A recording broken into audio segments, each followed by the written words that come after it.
Hi there. Hey, we are going to make a pinch pot, but a nicely domed pinch pot.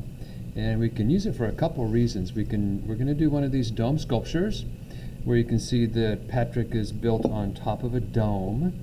And a dome is like a half circle or a half sphere, actually. So the inside will need to be nice and rounded, and then the outside as well.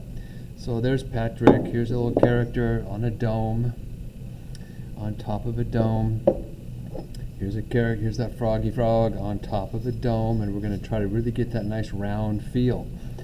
Another way we may use a dome is use it actually as the structure of the sculpture itself. So we'll build right on the dome. So again, that's a nice dome inside.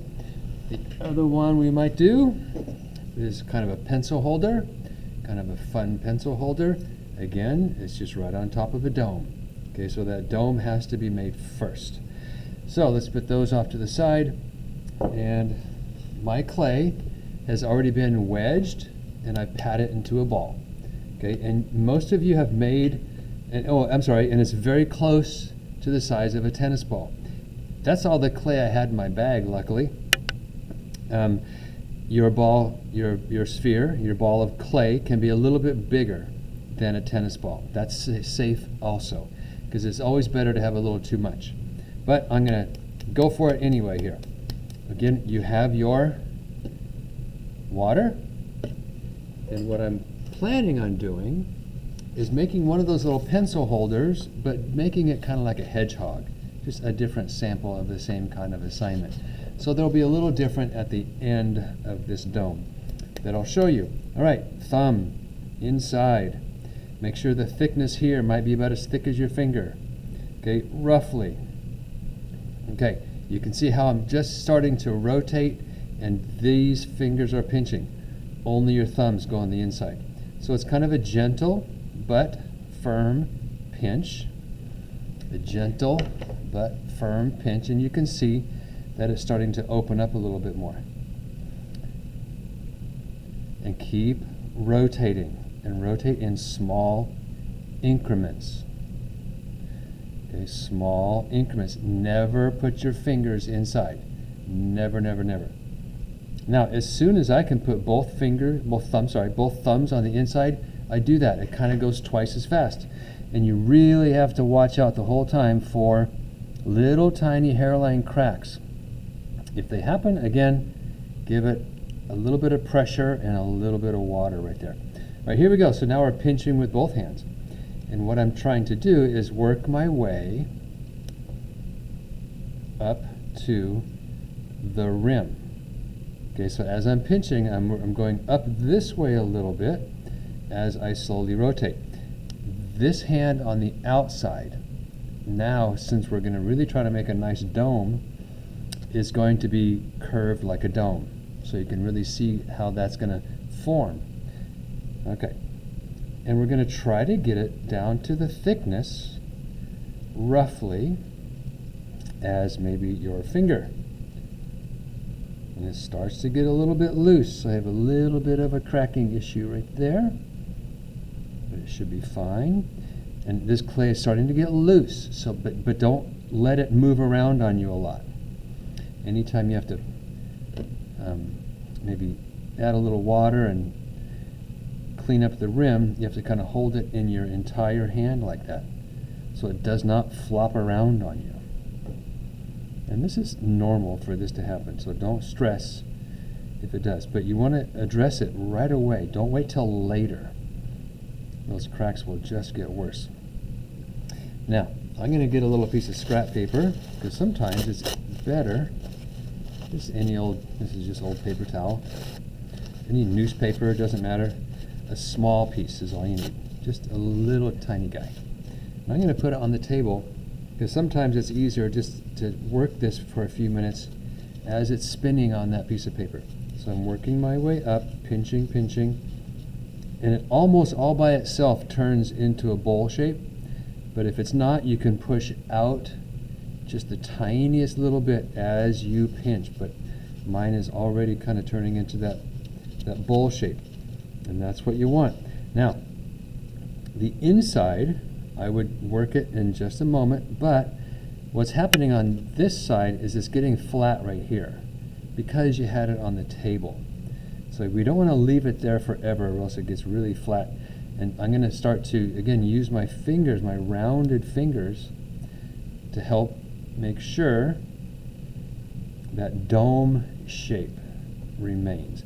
Now the thickness of my clay, it's a little thinner, maybe like my pinky. That's okay, but again, if this is really wet clay, it'll flop around on you quite a bit, so be careful. And that's why you want to keep this hand curved right around here. Now, it's pretty even. The thickness is pretty even. Don't stretch the clay out. It will not go back. Now I'm going to cup my hand, keep that dome. I'm going to use my thumb and kind of rotate and kind of smooth out the inside. And go from the middle up to the rim. Don't let it stretch and pull. Keep it in its shape. Again, a little bit of water, just a tiny bit of water. It should not be dripping everywhere. Okay, so that's looking pretty good.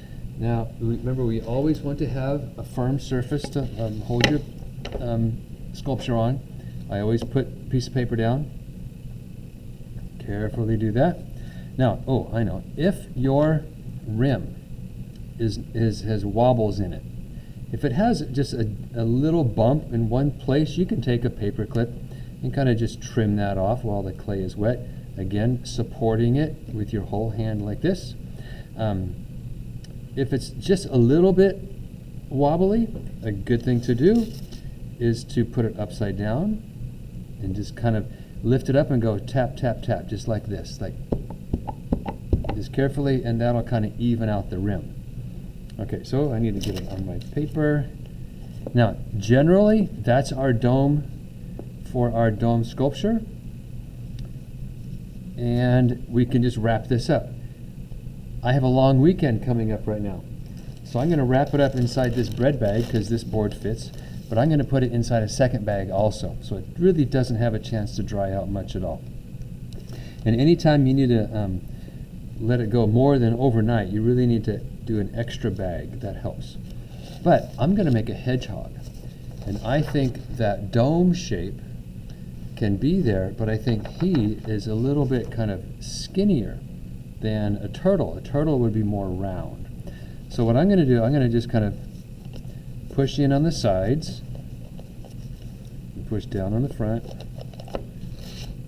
Let's go this way. See, I'm kind of pushing in, making kind of an oval shape out of it. And also, that might change the rim. See, it made the rim a little different. So, I'm going to kind of squeeze it just a little bit as I tap. I want it to keep that oval shape, but I want the base to be a little more even. Feels like I need to maybe push down right here a little bit, and that's okay too. I have to imagine that I'm going to attach a head, and I'm going to attach, the feet. Doesn't look like they have tails, but I will attach fur and things like that, and we'll drill the holes for the pencil holder and all that stuff. Now, I also want to, more so than a turtle, it's going to look like this hedgehog is lifting up. A turtle looks like it sits on its belly the whole time. So what I'm going to do, and it's okay to do this at this point, I'm going to imagine that I'm going to cut off a little bit. You can see what I'm doing there. And I could do this later too, but I think it's safe enough to do now, because I'll put feet here and here, and I want it to look like there's some space under there, even though the rest of it is going to be supporting it. So again, if you're making a turtle, don't do this. Maybe some other animal might make, I just wanted to give it the illusion that it really is standing up on its feet, and the belly area is lifted off. I don't have to do any more than that. I just want that, so if it does start to firm up a little bit, it has that little opening right there. Okay, but like I said, the rest of it, for the most part, is going to be supported by the rim on this board. That's all there is to it. At this stage, if you see little lumps and bumps, you can blend them with your fingers. If you see a really big lumpity bump, you can take some kind of paper clip or trim tool and kind of trim it off and then smooth it out with your fingers. Oh, that's good. You can make those little decisions as you go. Those, if you have bumps, after this gets leather hard, you can do some trimming, but you can't let it get too leather hard because we need to make some attachments here too.